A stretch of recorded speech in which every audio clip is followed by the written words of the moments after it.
Hello, everybody. I hope you are enjoying your time.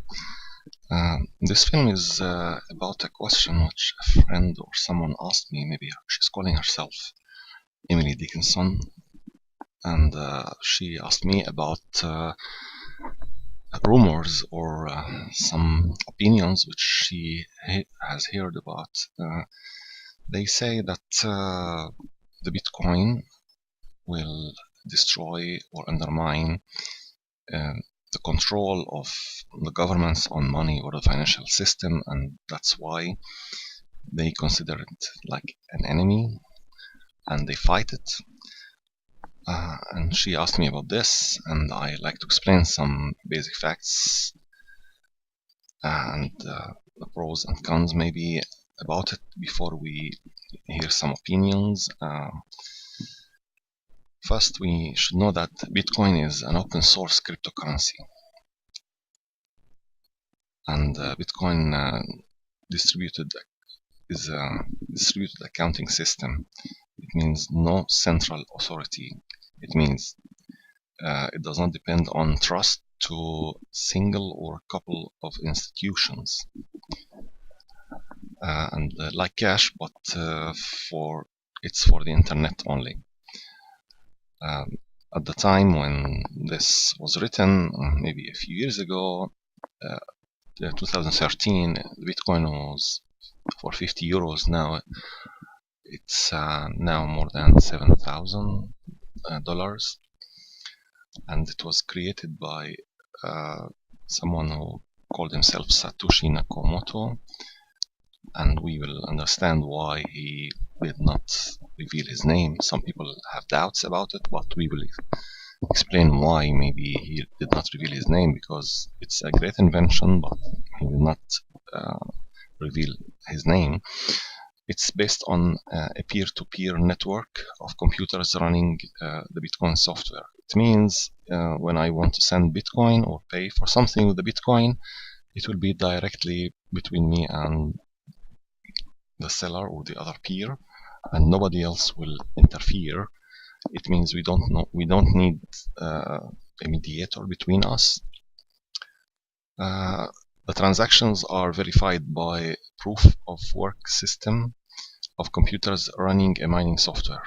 It means like there are like big computers which will verify that the Bitcoin which I'm sending is a true one, it's not false.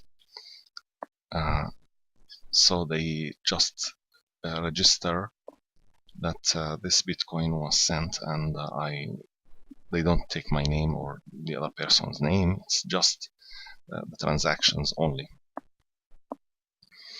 There are some stupid arguments against Bitcoin, like people buy guns and drugs with it. It's for criminals, but it proves it works.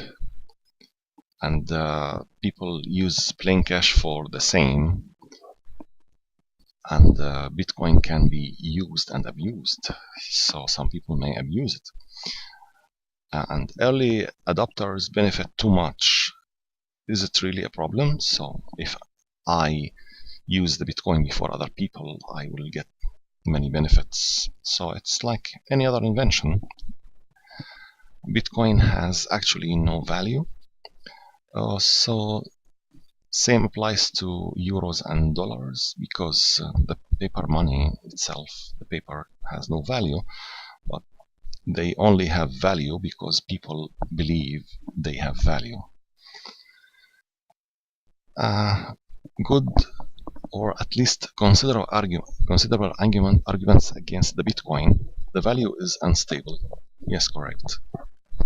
And some people may not trust it because it's not stable, but some people may know how to benefit from that, and some people deal with it. It means they buy it when it's low and sell it when it's high. There might be a bubble. It's because it's new, everything new, people may say it's a bubble only. Bitcoin can be replaced with a similar product. Yes, but you need like agreement from many people or the fans of Bitcoin to replace it. The government can shut it down? No, the governments cannot, or at least try to do it by making it illegal or to use bitcoins. The governments can say or make anything illegal, in fact, not only the bitcoins. The slowness of transaction verification, about 10 minutes per block. Yes, but it's a technical issue and it can be resolved in future maybe. The scalability, the current version cannot handle the transactions if everyone in the world used Bitcoin. No, it's not true because it's happening gradually. MTGOX handles most of the traded. No, it's that was maybe in 2013 when this was written, but now it's not. It's distributed. Is there a bubble? Well, this question we can explain some things. Media attention will inspire people to buy Bitcoin, and people are inspired to buy anything when it's in the media, dealt with the media, so it's like publicity. Media attention will inspire companies to accept Bitcoin and vice versa. The price of Bitcoin's rise, this will make the media attention more. The circle is ready. As long as the price rises together with the use of Bitcoin, there is probably no bubble. It means as long as many people are using it increasingly and the price is increasing, so it's not a bubble. It's not like this. I emphasize the word probably because the circulation speed of Bitcoin is slow if compared to regular money. Yes, because it cannot be maybe compared with regular money. Some legal facts about Bitcoin. In Finland, the Board of Accounting recognizes Bitcoin. They treat it like stocks, or if selling and buying Bitcoins is the core business of the company, they are put in the current assets. It's completely legal to use Bitcoins as money, as it is legal to use potatoes or gold as money. Anti-terrorism and money laundering law, selling Bitcoins for more than $15,000. This requires asking for an ID. But in fact, this is difficult to be controlled because I may buy Bitcoin for $10,000 now or $14,000, and after 1 hour I may buy again, and they will not ask for my ID, and because they don't ask for my ID, and I can repeat it many times, and they will not know my name, so it's difficult to control it anyway. But big transactions are controlled, and now there are many other countries like Japan, Germany, Switzerland, and the Netherlands. They have some, and even Russia, they have some legislations about Bitcoin, and they're thinking about maybe taking taxes, or some of them are taking taxes, and we hear in the news about new legislations or in different countries continuously. Now, if we want to talk about what will happen to the governments, yes, if many people start to use Bitcoin, the financial system will be different, and the governments cannot control the monetary system, and because the banks and the governments they put legislations or they have regulations for using money in the monetary system. It has been like this for tens of years, and the Bitcoin will deprive them of this authority. I will leave you with a film with a businessman. He's an American businessman. His name is Roger Ver.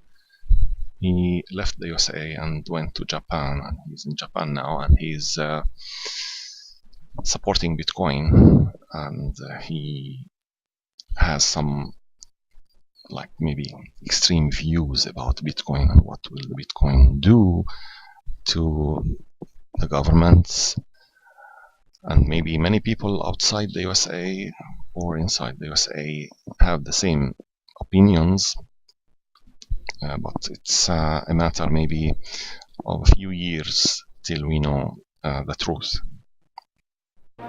Why did he disappear, you think?